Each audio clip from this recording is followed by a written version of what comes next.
Hello students, इस video lecture में हम ट्रांसजेनिक एनिमल्स के बारे में स्टडी करेंगे। ट्रांसजेनिक एनिमल्स क्या होते हैं और उनका प्रोडक्शन करने के लिए कौन कौन से मेथड्स यूज किए जाते हैं। तो सबसे पहले ट्रांसजेनिक एनिमल्स। तो ट्रांसजेनिक एनिमल्स क्या है? ऐसे एनिमल्स जिनमें की ट्रांसजीन को हम परमानेंटली इंड्यूस करवाते हैं।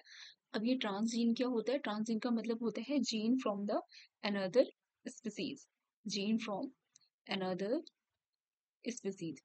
तो ऐसे एनिमल्स जिसमें हम क्या करते हैं, किसी दूसरे स्पीसीज के जीन को इंट्रोड्यूस करवा देते हैं, ऐसे एनिमल्स को हम ट्रांसजेनिक एनिमल्स, परमानेंटली इंट्रोड्यूस करवाते हैं ऐसे एनिमल्स को हम ट्रांसजेनिक एनिमल्स बोलते हैं। तो animal which have been permanently engineered by gene insertion are called transgenic animals. तो इसमें क्या करना होता है, introduction of the DNA into a single cell. ये बहुत इंपॉर्टेंट है कि हमारा जो introduction of the foreign DNA करते हैं वो एक सिंगल सेल में करते हैं, जो कि कंट्रीब्यूट करता है, that contributes to the development of the whole animal. इसका मतलब ये हुआ कि हम जिस भी एनिमल को ट्रांसजेनिक एनिमल बनाना होता है, उस एनिमल की अर्ली एम्ब्रियोनिक सेल्स में ही अदर स्पीसीज के जीन को ट्रांसफर करते हैं, ताकि ये जो सेल है दैट इज ये most preferably early embryonic cells होती है या इनिशियल जाइगोटिक स्टेज होती है, जिसको हम फर्दर आगे स्यूडो प्रेग्नेंट मदर में ट्रांसफर करते हैं, जिससे इसी सिंगल सेल से जो कि ट्रांसफेक्ट हो जाती है, इससे पूरे एनिमल का फॉर्मेशन होता है। तो दैट मीन्स हम यहाँ पर क्या कर रहे हैं, किसी भी एनिमल में परमानेंटली उस ट्रांसजीन को इंट्रोड्यूस करवा रहे हैं। और फाइनली हम इसका सिलेक्शन इस तरह से करते हैं कि हमें होमोजाइगस एनिमल्स मिलता है। तो ये पूरी प्रोसेस हम मेथड्स में देखेंगे। तो सबसे पहले अगर ट्रांसजेनिक एनिमल्स का प्रोडक्शन कब किया गया था, इन 1981 में रैल्फ प्रिंटर एंड रिचर्ड पॉमेटर ने transgenic animals, first transgenic animal 1981 में प्रोड्यूस किया था। उन्होंने रेड ग्रोथ हार्मोन का जो जीन होता है उसको फर्टिलाइज एग ऑफ द माइस में इंट्रोड्यूस किया था। तो इस तरह से उन्होंने ट्रांसफर्स ट्रांसजेनिक माइस का प्रोडक्शन किया है। अब ट्रांसजेनिक माइस का कंस्ट्रक्शन करने के लिए ये 3 मेथड्स होते हैं। First is the pronuclear microinjection, second is transfection of embryonic stem cell and third is the retroviral vector method. तो सबसे पहला जो मेथड है आपका प्रो न्यूक्लियर माइक्रो इंजेक्शन। तो प्रो न्यूक्लियर माइक्रो इंजेक्शन क्या होता है? प्रो न्यूक्लियस, इसमें हमें क्या करना होता है, foreign DNA injected into the male pronucleus just after the fertilisation. That means कि आप क्या कर रहे हो, किसी भी फॉरेन डीएनए को इंसर्ट कर रहे हो just after the in the male pronucleus just after the fertilisation. इसका डायग्राम यहाँ पर बना हुआ है। तो इसमें हमें क्या करना होता है, ये आपका डिप्लॉयड स्टेज है, दैट इज द जाइगोट। अब ये जाइगोट जो है वो जस्ट आफ्टर द फर्टिलाइजेशन, जिसमें कि आपका साइटोगैमी की प्रोसेस हो चुकी है। साइटोगैमी मतलब इनका साइटोप्लाज्म फिल हो चुका है, बट इनका जो न्यूक्लियस है दैट इज द कैरियोगैमी, इसकी प्रोसेस अभी इसमें नहीं हुई है। और मेल प्रो न्यूक्लियस का साइज थोड़ा सा बड़ा होता है। तो यहाँ पर क्या हुआ है, हमने अपना जो डीएनए सैंपल होता है, DNA desired gene, foreign species का जो जीन है, डीएनए है, उसको हमने मेल प्रो न्यूक्लियस में थ्रू द माइक्रो इंजेक्शन क्या कर दिया, इनकॉर्पोरेट कर दिया है। ये आपका होल्डिंग पाइपेट है, होल्डिंग पाइपेट से हम जाइगोट को होल्ड करते हैं एंड देन मेल प्रोन्यूक्लियस में हम अपना फॉरेन जीन को क्या करते हैं, इंसर्ट कर देते हैं। तो इंसर्ट करने के बाद में कुछ इस तरह से हमारा डिप्लॉयड जाइगोट, जिसमें की कैरियोगैमी भी हो जाती है, उसके बाद में इसको हम क्या करते हैं, transfer to the oviduct of a pseudopregnant female में इसको ट्रांसफर कर देते हैं। स्यूडो प्रेग्नेंट फीमेल में जब ट्रांसफर करते हैं इस जाइगोट को, तो फिर इसका फर्दर डेवलपमेंट होता है और फिर जो माइस का प्रोडक्शन होता है वो आपका माइस, ट्रांसजेनिक माइस होता है। लेकिन यहाँ पर जो ट्रांसजेनिक प्रोडक्शन करते हैं वहां पर हमें सिलेक्शन करना पड़ता है for the presence of transgenic genes in the germline cells. तो इसका क्या कंसेप्ट होता है, तो इसमें यहाँ पर दिया है, सबसे पहले हमने क्या किया, foreign DNA injected into the male pronucleus just after the fertilisation. After that हमने क्या किया, ट्रांसजीन।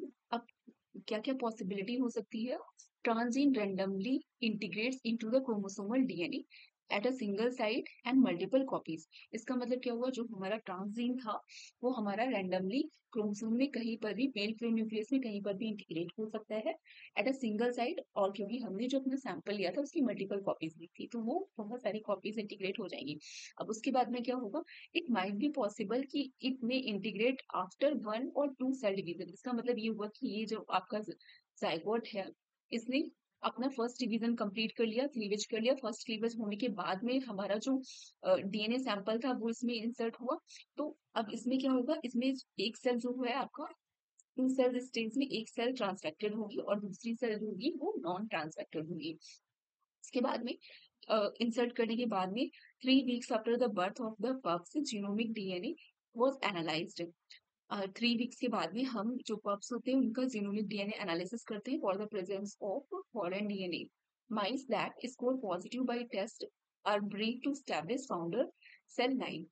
उसके बाद में जैसे जो माइस जैसे कि हमने इसका ट्रांसफेक्शन करवा दिया, आफ्टर दैट हम क्या चेक करते हैं, इस माइस का जीनोमिक डीएनए का डेटा एनालिसिस करते हैं। Genomic DNA for the presence of foreign DNA, for the presence of foreign DNA.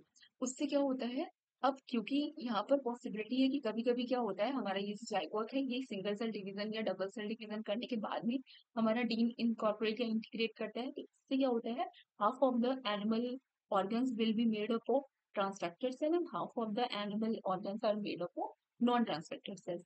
तो अगर ऐसी सेल्स का हमें सिलेक्शन करना पड़ता है, अगर जो हमारा ट्रांसफेक्टेड सेल्स है वो गोनेट्स का फॉर्मेशन कर रही है, तो दैट मीन्स कि इन गोनेट्स के थ्रू बनने वाले जो गैमेट्स होंगे उनमें भी वो ट्रांस जीन अवेलेबल होगा। तो हम क्या करते हैं, ऐसी ब्रीड्स को सिलेक्ट करते हैं जिनके जो गोनेट्स हैं उनमें ट्रांसफेक्टेड सेल्स प्रेजेंट होती है। उसके बाद में यही जो आपकी ब्रीड होती है इसका सिलेक्शन किया जाता है, फर्दर मीटिंग करवा के हम होमोजाइगस ट्रांसजेनिक एनिमल्स का प्रोडक्शन करते हैं। तो यहाँ पर ये लिखा हुआ है, if DNA integrate after first division of the zygote only some embryo contain transgene. अगर आपका फर्स्ट डिवीजन के बाद में अगर इंटीग्रेट करता है आपका ट्रांसजीन, तो उसमें कुछ ही सेल्स जो होंगी एम्ब्रियो की वो ट्रांसजीन को कंटेन करती हैं।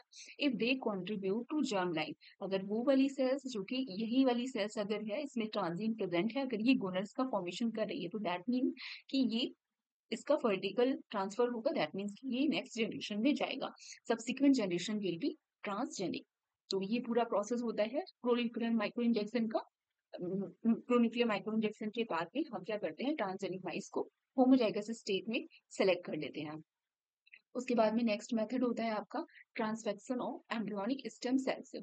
Second method is the transfection of embryonic stem cells. अब एम्ब्रियोनिक स्टेम सेल्स क्या होते हैं, इसके लिए सबसे पहले हम क्या करते हैं, कोई भी फीमेल माइस लेते हैं, फीमेल माइस के ब्लास्टोसिस्ट जो कि प्रेग्नेंट फीमेल माइट के ब्लास्टोसिस्ट से उसकी इनर सेल मास, ये कौन सी सेल्स है, या यहाँ पर इनर सेल मास है। डिवीजन के बाद में जब ब्लास्टुला स्टेज होती है तो उसमें सेल्स जो होता है उसको इनर सेल मास बोलते हैं। तो इनर सेल मास को हम एक्सट्रैक्ट कर लेते हैं और कल्चर मीडिया में कल्चर करवाते हैं। उसके बाद इस कल्चर मीडिया में ही हम अपना क्या करते हैं, फॉरेन जीन इसमें इंसर्ट कर देते हैं। फॉरेन जीन इंसर्ट करने के बाद में हम इनको इंजेक्ट कर देते हैं किसी दूसरी प्रेग्नेंट माउस की ब्लास्टोसिस्ट में। अब यहाँ पर हमने क्या किया, किसी दूसरी फीमेल माउस की ब्लास्टोसिस्ट को निकालकर उसमें हमने ये ट्रांसफेक्टेड एम्ब्रियोनिक स्टेम सेल जो कि हमने किसी दूसरे माउस से लिया था उसमें उसके एक हाइब्रिड ब्लास्टोसिस्ट का फॉर्मेशन कर लेते हैं।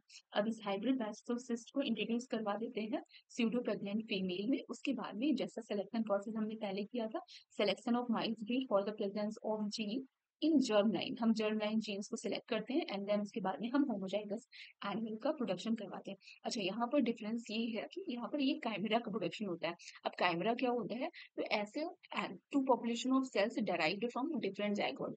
इसका मतलब क्या हुआ कि यहाँ पर हम जो ये वाला माउस ले रहे हैं ये हमारा दूसरा यहाँ पर ब्लास्टोसिस्ट या फिर हम बोल सकते हैं जो जाइगोट है वो किसी दूसरे एनिमल का है और यहाँ पर हमने किसी दूसरे एनिमल का लिया है। तो दैट मीन्स यहाँ पर ये two types of population of cells आ रही है, वो डिफरेंट जाइगोट से आ रही है। तो इस तरह के जो एनिमल का फॉर्मेशन फाइनली होगा उसे काइमेरा प्रोडक्शन कहते हैं।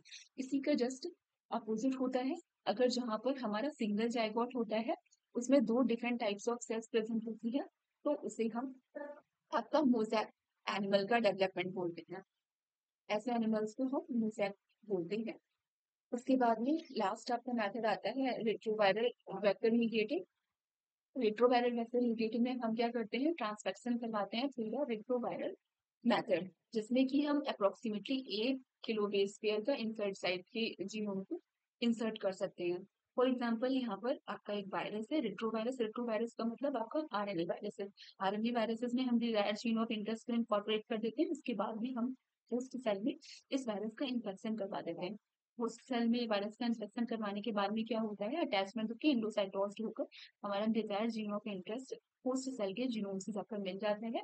और फिर इस होस्ट सेल को, क्योंकि ये आपकी किसी भी अर्ली एम्ब्रियोनिक सेल होती है, इसको एनिमल के स्यूडो प्रेग्नेंट फीमेल या किसी एनिमल में इनकॉर्पोरेट कर देती है, जिससे हमें जो एनिमल इससे बनता है उसको ट्रांसजेनिक एनिमल